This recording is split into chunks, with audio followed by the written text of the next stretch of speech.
በስመ አብ ወወልድ ወመንፈስ ቅዱስ አሃዱ አምላክ አሜን። ሰላም ለእናንተ ይሁን ውድ ቤተሰቦቻችን እንደምን አላችሁ? የሉል እግዚአብሔር ሰላም በያላችሁበት ይድረሳችሁ አሜን። ሕይወተ ማርያም ድንግል ክፍል 8 ከክፍል 7 የቀጠለውን ንባባችን ዛሬ ለእናንተ የምንቀጥል ይሆናል። ሰላም እግዚአብሔር በያላችሁበት ይድረሳችሁ።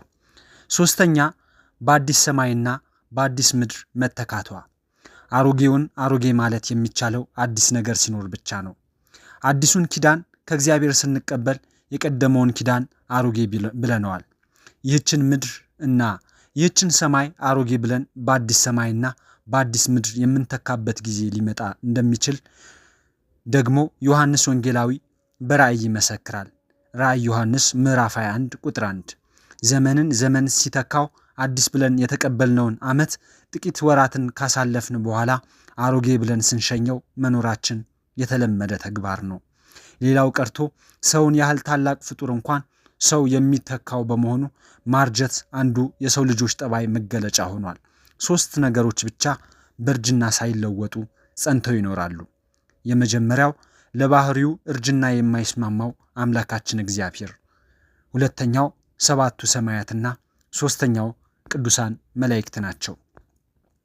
የመጀመሪያው ዘመን የማይቆጠርለትና ከዘመናት በፊት የነበረው ኃያሉ አምላካችን እግዚአብሔር ዘመናትን የሚያስረጅ እንጂ ዘመናት የማያስረጁት በምንም ሆነ በማንም የማይተካ የማይለወጥም ሁልጊዜ አዲስ ሆኖ የሚኖር ነው።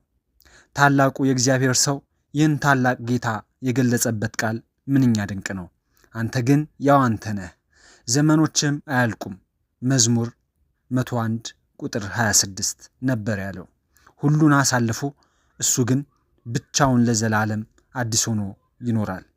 ከሁሉም በፊት እርሱ ነበረ።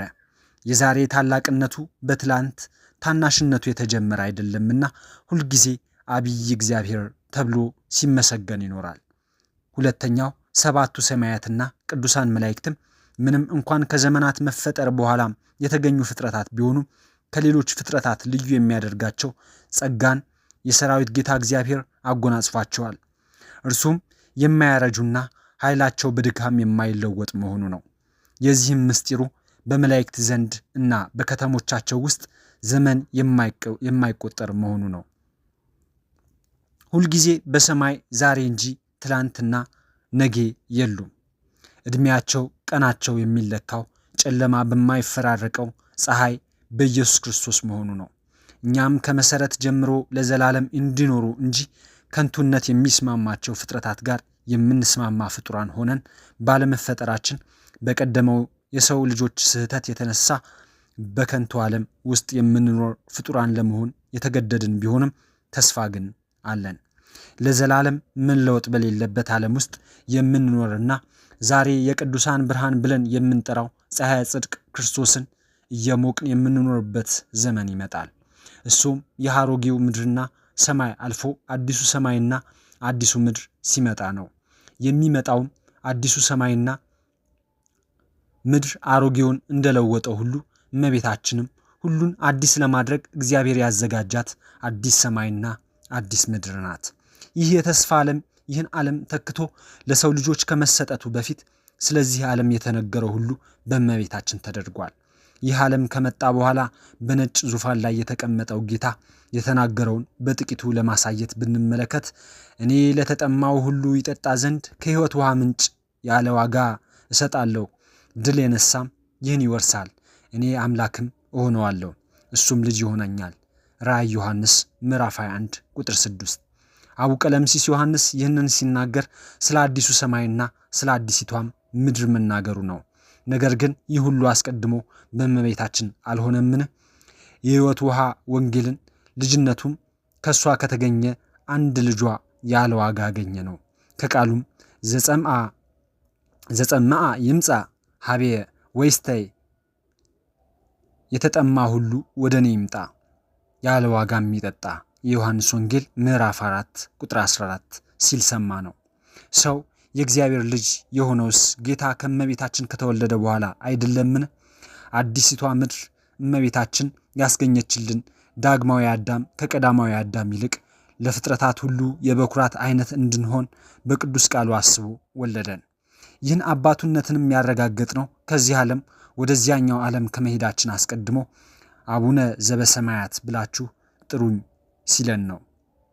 ወገኖቹ ያልነበር እኛን ወገኖቹ አደረገን። ርቀን የነበርነው ያቀረበን አዲሲቱ ምድር እመቤታችን ከመጣች በኋላ ነው። ያዕቆብ ምዕራፍ 1 ቁጥር 18፣ አንደኛ ጴጥሮስ ምዕራፍ 2 ቁጥር 10። ያችኛዋ አዲስ ሰማይ እና አዲስ ምድር ስትመጣ የሚሰጠን አዲሱን የጽድቅ ፀሐይ ኢየሱስ ክርስቶስን ያስገኘችልንስ እርሷ እመቤታችን አይደለችን? አባ ኤፍሬም በውዳሴው እንደመሰከረው ሰረቀ ለነ እምኔኪ ፀሐይ ጽድቅ፣ የእውነት ፀሐይ ክርስቶስ ካንቺ ተወለደልን ይላታል። አሁን የምናውቀው ሰማይ ካስገኘልን ከምናውቀው ፀሐይ የተለየ ፀሐይ መሆኑን ለመግለጽ ነው የእውነት ፀሐይ ሲል የገለጠው። ሁሉን ነገር በመታደስ የሚያጸና አዲስ ፀሐይ ነው ኢየሱስ ክርስቶስ። እሱም ከአዲስ ሰማይ የተገኘ አዲስ እልፈት ውላጤ ከሚስማማው ከዚህ ሰማይ የተገኘ አይደለም። ይህ የአሁኑ ሰማይ ሕይወት ከክንፎቿ በታች የሆነላት ፀሐይን አስገኝቶ ያውቃልን? አዲሲቱ ሰማይ ያስገኘችው ፀሐይ ግን ያን ጊዜ የእውነት ፀሐይ ያወጣላቸዋል። ሕይወትም ከክንፎቿ በታች ነው። ትንቢተ ሚልክያስ ምዕራፍ 4 ቁጥር 5 የተባለለት ፀሐይ ነው። ፍጡራንን በመውለዷ የሔዋን እናት ተብላ የምትጠራ ይህች ምድር የምትመጣይቱ ምድር እንደምትተካ ሁሉ ሕይወታችን ክርስቶስ የሆነላቸው ምእመናንን በማስገኘቷ እሞሙ ለኩሎሙ ሕያዋን ተብላ የምትጠራይቱ ዳግሚት ምድር እመቤታችን ምድራዊና ጊዜያዊ ሕያውነት የተሰጣቸው ፍጡራንን የምታስገኝ ፍጥረታት እናት ቀዳሚት ሕያዋን ትተካለች። አዲስ ሰማይ አዲስ ምድር ማለቱ እመቤታችን ገረድነቷንና እመቤትነቷን አስተባብራ ይዛ መገኘቷን የሚያመላክት ሲሆን ይህም በሌሎች ሴቶች የማይደገም ታሪክ በመሆኑ ሁልጊዜ አዲስ እንድትሆን ያደርጋታል።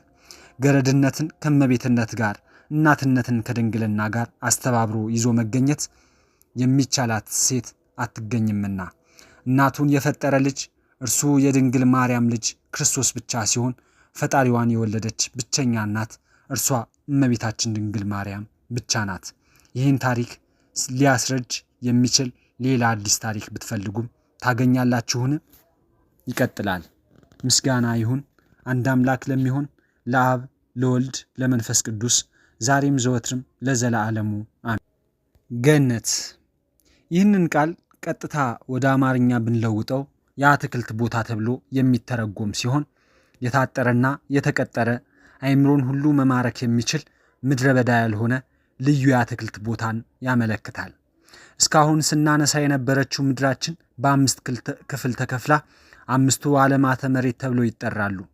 ከነዚህም 5 ዓለማት አንዱ ገነት ሲሆን ስለ ክብሩ ብቻውን አድርገን ልናየው ግድ ይለናል። ገነት ከሰው ልጅ በቀር ማንም ሳይኖርበት ውሳኔ ከእግዚአብሔር ተሰጥቶበታል።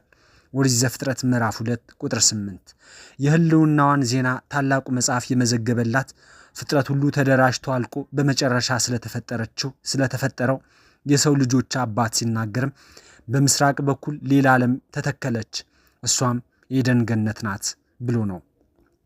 ከሰማይ በታች ከሚገኙ ክፍላተ መሬት ውስጥ እጅጉን ከፍ ያለችና የከበረች ምድር ናት። ምክንያቱም ንጉሠ ምድር አዳም የሚኖርባት የንጉሥ ምድር ናትና። መላውን ዓለም እንዲያጠጡ የተመረጡት 4ቱ አፍላጋትም እንዲወጡ የተደረገችው ከዚቹ ልዩ ስፍራ ነው። ይህን ሰፊ ዓለም ዞረው ያጠጣሉ። ያለ አንዳች አድሎ ሌሊትና ቀን በ4ቱም ማዕዘናት ይፈሳሉ። በሚፈሱባቸውም ቦታዎች ሁሉ የደረቀውን ያለመልማሉ፣ ከአበባ ወደ ፍሬ ያደርሳሉ። ለዓለም የሚበቃ ልዩ ልዩ ገጸ በረከቶችን የተሞላች ሀገር ናት።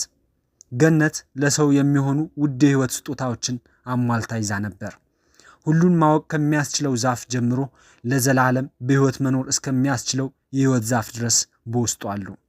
በመጀመሪያ ወደ ሰው ልጆች ጆሮ የደረሰው መለኮታዊ ትእዛዝስ ቢሆን መጀመሪያ የተላለፈው በዚች ምድር አይደለን? ሰው መጠበቅ ባይችል መጀመሪያ ቃለ እግዚአብሔርን የሰማባት ቦታ ናት።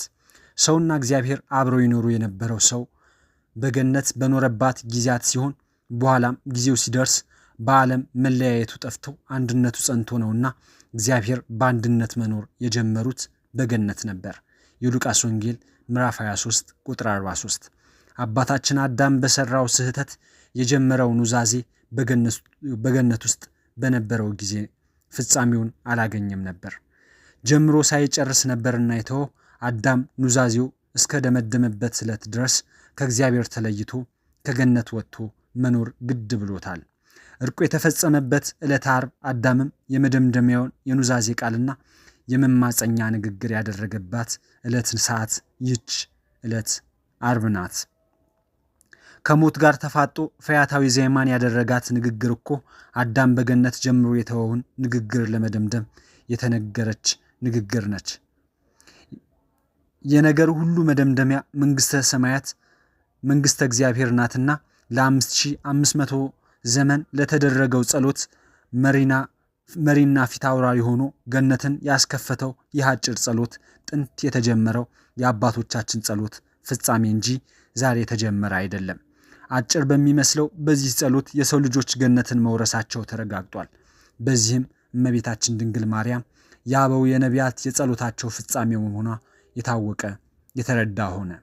በዱሩና በገደሉ በዋሻና በፍርኩታ በቤተ መንግስትና በቤተ ክህነትም ስለ እርሷ ብዙዎች ከለቅሶና ከብርቱ ጩኸት ጋር ምልጃና ጸሎትን አቅርበው ነበር። ያለ እርሷ እንዳይባረኩ እግዚአብሔር ከልክሏቸዋልና። ሰው ከእግዚአብሔር ጋር መኖር የጀመረባት አማናዊቷ ገነትስ እመቤታችን አይደለችምን? ዛሬ በገነት ከኔ ጋር ትሆናለህ ሲል አዲስ ነገር እንዳይመስልህ። ሰውና እግዚአብሔር መጀመሪያ የተገኙባት ገነታችን እመቤታችን ናት። ዛሬ በገነት ከሚለው ቃል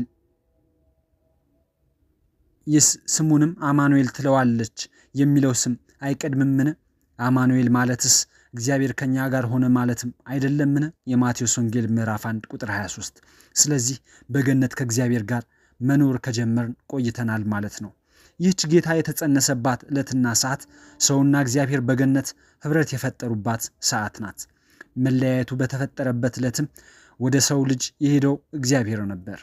አንድነቱ ሲፈጠርም የመጣው እግዚአብሔር ነበር። ከፈጣሪያችን ጋር አንድ ሆነን የምንኖርባት ይህች ገነት በምስራቅ በኩል መተከሏ እመቤታችን ከምስራቃዊቱ የዓለማችን ክፍል የተገኘች መሆኗን ያሳያል።